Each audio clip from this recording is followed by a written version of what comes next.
Assalomu alaykum. Bugun ikkinchi darsimizga xush kelibsiz.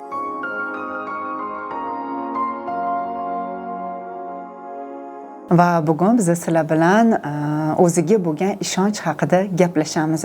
O'ziga bo'lgan ishonch o'zi nima? O'ziga bo'lgan ishonch bu qachonki siz o'zingizni qobiliyatingizga, qadriyatingizga yoki qila olishingizga ishonishingiz, ya'ni sizni qo'lingizdan kelishida ichki his-tuyg'u bu men buni qila olaman, meni qo'limdan keladi, men arziyman, men yetarliman degan his-tuyg'uga ega bo'lganingizdir. Aslida ishonchning asosi bu o'zini yaxshi bilish, o'zini qabul qilish, qandoq bor bo'lsa shundoqligicha qabul qilish.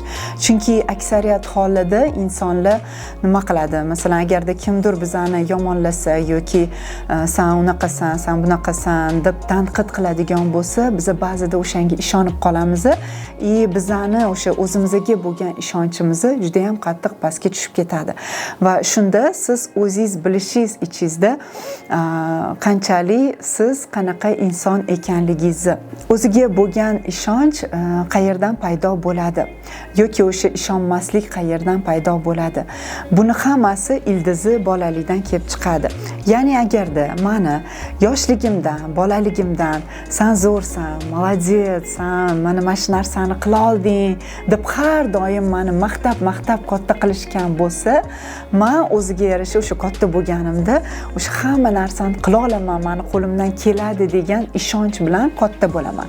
Lekin agarda meni yoshligimdan seni bitta ish qo'lingdan kelmaydi, sen meni eplolmaysan, sen qila olmading, men buni qara deb har doim tanqidga uchragan bo'lsam, men katta bo'lganimda даже o'sha 40, 50, 60 yoshimda ham menga emas bu, mana anaqa omadi kelganlar bor yoki buni eploladigan boshqa insonlar bor deb o'zimga yarasha meni o'sha samatsenkam, ya'ni o'zimga bo'lgan bahoyim tushib ketgan bo'ladi. Bu yerda biz e'tibor qilishimiz kerak, qanchalik bolalikda men nimalarni eshitganman aslida jamiyatdan, bog'chadan, maktabdan, universitetdan yoki atrof muhitdan, dugonalarim, ota-onam menga qanaqa munosabat qurishgan. O'shandagina men o'zimni o'sha ishonchim qayerdan paydo bo'lganini bilishim mumkin. Ishonchsiz insonni xislatlari nimada, u qanaqa namoyon bo'ladi? Ishonchsiz inson u har doim kimdir unga nimadir desa, uni fikriga qo'shilib ketib, ya'ni o'zini fikrida mustaqil qola olmaydi. Ya'ni hamma narsa bilan nima deydi, соглашаться qilib, saniki ma'qulda, o'sha to'g'ri, sen to'g'ri etasan degan insonni bu o'sha o'ziga ishonmaganini bildiradi. O'ziga ishonmagan inson yo'q deyishdan qo'rqadi. U har doim boshqalarni o'sha, ya'ni aytib o'tganimdek, o'sha fikrga qo'shiladi, o'zini fikrida qola olmaydi, yo'q deyishdan qo'rqadi. Masalan, o'sha narsa unga yoqmasligi mumkin. Kimdir unga ish buyursa ham, boshqa qilsa ham yo'q deya olmaydi, o'shani ortidan nima qiladi. O'ziga ishongan inson esa u har doim o'zini qadrini biladi, o'zini joyini biladi, o'z chegaralarini qo'yishni biladi, boshqalarga bemalol yo'q deya oladi. Ya'ni o'zini fikriga ega bo'la oladi.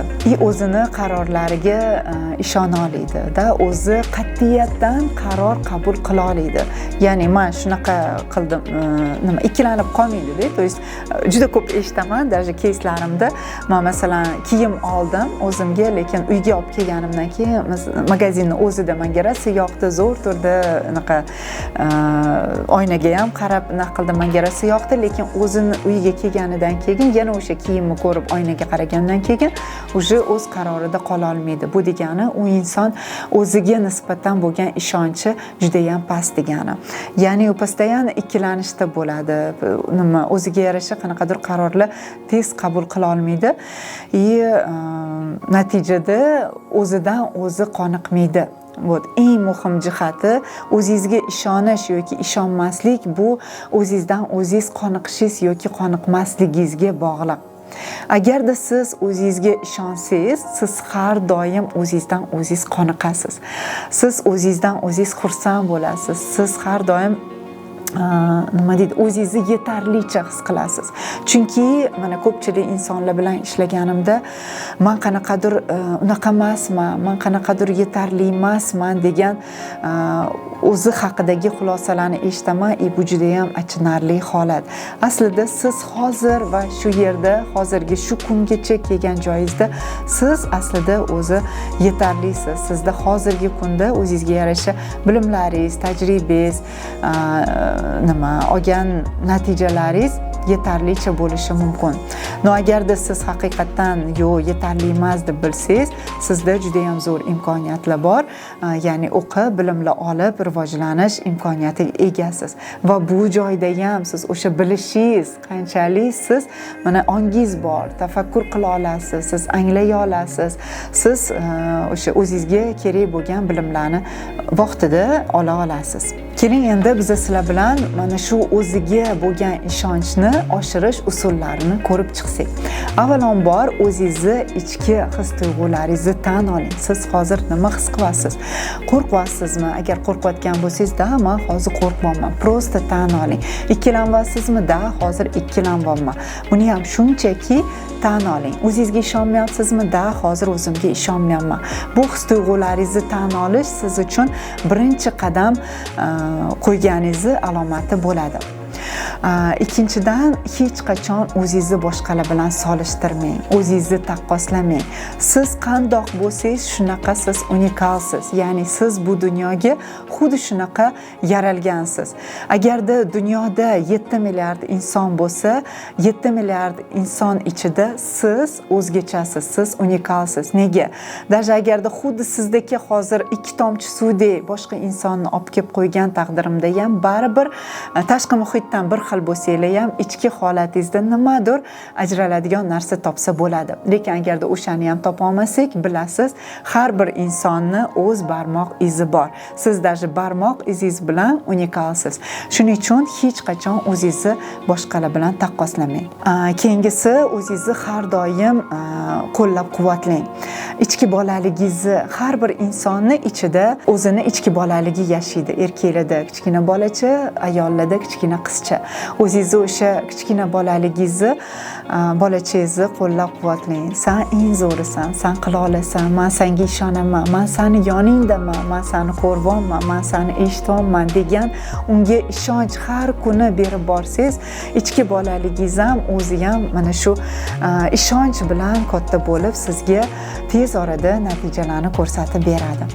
Eng oxirgisi, har doim o'zingizga kichik maqsadlar qo'ying. Kundalik maqsad, oylik maqsad, yillik maqsadda har doim reja bilan yursangiz, siz har doim o'sha nima deydi, o'ziga yarasha natijalarga erishasiz. Agarda даже kunlik maqsad qo'yganingizda ham, misol uchun siz deylik o'zingizga 5 tami 10 ta maqsad qo'ygan bo'lsangiz ham, bittasini amalga oshirgan bo'lsangiz ham o'sha bittaga xursand bo'lishni o'rganing. Chunki har doim ham biz vaziyatdan kelib chiqib o'sha qo'ygan maqsadlarimizga erisha olmaymiz, lekin o'shanga yarasha qanaqadir kichkina qadam qo'ygan bo'lsam ham o'zimni maqtashim bu juda ham ongimga katta nima olib keladi, natija olib keladi. Shuning uchun o'zingizni qadrlashni, kichkina maqsadlarni qo'yib, ularni bajarishni o'rganing. Va hozir men sizlarga amaliy mashq beraman, ya'ni har kuni kun davomida o'zingiz uchun prosta takrorlab yuring. Mashq juda ham oddiy, uni o'zingiz uchun men arziyman, men yetarliman, men o'zimni o'zim qadrlayman va yaxshi ko'raman deb mana shu gaplarni o'zingizni har doim qo'llab-quvvatlab gapirib yursangiz, tez orada siz даже agarda 21 kun mana shu narsani gapirib yursangiz, tez orada juda ham katta natijalarga erishasiz. Chunki sizda mana shu ichki ustunlik paydo bo'ladi. O'zingizga bo'lgan ishonchi, o'zingizga nisbatan bo'layotgan munosabatni, o'zingiz ichki holatingiz qanaqa o'zgarayotganini siz his qila boshlaysiz. Yozma ravishda amaldagi mashq beraman sizga. Обязательно yana o'sha siz tutgan daftaringiz bor. O'tgan darsda tutgan daftaringizni ochib, unga o'zingizni 5 ta yutug'ingizni yozib oling. Ya'ni hayotingizdagi erishgan katta 5 ta yutug'ingiz siz точно topa olishingiz mumkin. Aslida men o'zi buni individual konsultatsiyalarda 100 tagacha yutuq yozishni vazifa qilib beraman. Agarda 100 ta yozsangiz juda ham zo'r, lekin juda ham topa olmasangiz kamida 5 ta yutug'ingizni yozishingiz kerak bo'ladi. Ular sizda aniq bor. Chunki agarda bolaligingizdan, sizni tug'ilganingizdan oladigan bo'lsak, siz aniq yurishni o'rgangan bo'lishingiz mumkin, gapirishni o'rgangan bo'lishingiz mumkin, bir nechta tilda gapira olishingiz mumkin hozirgi kunda. Yana nimadir o'zingizni qanaqadir qobiliyatlaringiz bor, ovqat pishirishni bilasiz, kitob o'qishni bilasiz, eshitishni bilasiz, ko'rish qobiliyatingiz bor. Mana shularni hammasini o'zingizni o'sha yutuqlaringizni kamida 5 tasini atak 100 tagacha olib borsangiz juda ham zo'r bo'ladi. Agarda xulosa qilib aytadigan bo'lsak, bu ishonch degani bu o'zingizni qabul qilishingiz, qandoq bo'lsangiz shundoqligicha o'zingizni qabul qilishingiz. Ya'ni o'sha boringizcha siz mana hozir shu nimalarga erishgan bo'lsangiz, shu holatingizda o'zingizni qabul qilishingiz. Buni kuchi qadamma-qadam o'sha amalga oshirayotgan harakatlaringiz, ya'ni hech qachon hayotda to'xtab qolmasligingiz. Qo'l siltab, mana shu joygacha bo'ldi, уже menda hech narsa qo'limdan kelmaydi, eplay olmayman deyish emas, balkim qadamma-qadam har kuni o'zingizga maqsad qo'yib va uni amalda bajara olishingizdir. Shunaqa qilib bugungi darsimiz tugadi. Azizlar, keyingi darsda ko'rishguncha xayr deb qolaman va sizlarni qayta aloqalaringlarni, bajargan vazifanglarni sizlardan kutib qolaman.